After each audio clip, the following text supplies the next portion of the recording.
কাজগুলো আপনি আমি করতে হবে।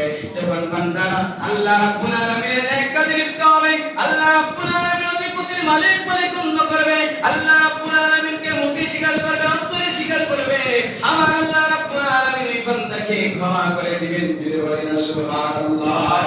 ওই ব্যক্তিদের জন্য জান্নাত আমার আল্লাহ রাব্বুল আলামিন উপহার রেখেছেন। ওই ব্যক্তিকে আমার আল্লাহ জান্নাত দেখিয়ে জান্নাতকে টাকা লাগবে না। জোরে বলেন সুবহানাল্লাহ। জান্নাত ওই ব্যক্তিদেরকে দেখে দিবে, জান্নাতকে ওই ব্যক্তিরা টাকা লাগবে না। জোরে বলেন আবার সুবহানাল্লাহ।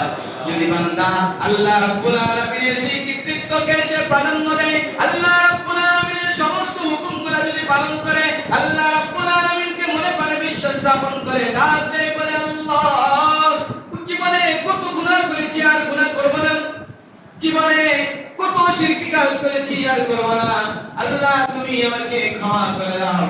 আমার আল্লাহ রাব্বুল আলামিনকে বান্দা ডাক দিতে দেরি হবে, ওই বান্দা আল্লাহ রাব্বুল আলামিনের ডাকে আল্লাহ রাব্বুল আলামিনকে বান্দা ডাক দিতে দেরি হবে, আল্লাহ ওই বান্দার ডাকে সাড়া দিতে দেরি হবে না। দিলে বলেন সুবহানাল্লাহ। তাবারাকাল্লাযী বিয়াদিহিল মুলকু ওয়া হুয়া আলা কুল্লি শাইইন কাদির।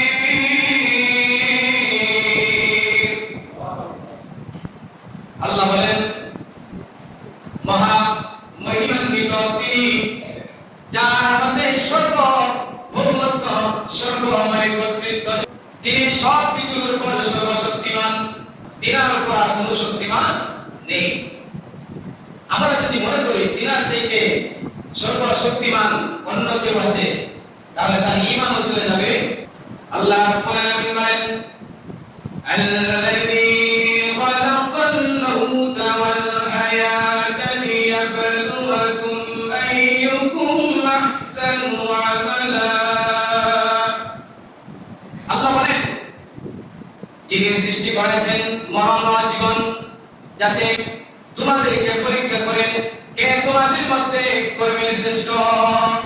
আল্লাহ পরীক্ষা করেন কে তোমাদের মধ্যে শ্রেষ্ঠ।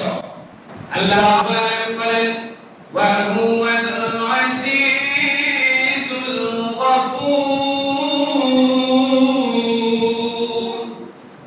আল্লাহ বলেন তিনি পরাক্রমশালী, ক্ষমাশীল।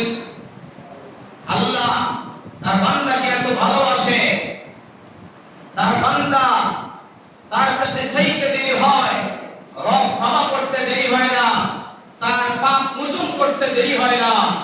এই রব হচ্ছে আমাদের সর্বভৌমত্বের মালিক, অধিকারী। জুড়ে বলি না সুবহানাল্লাহ।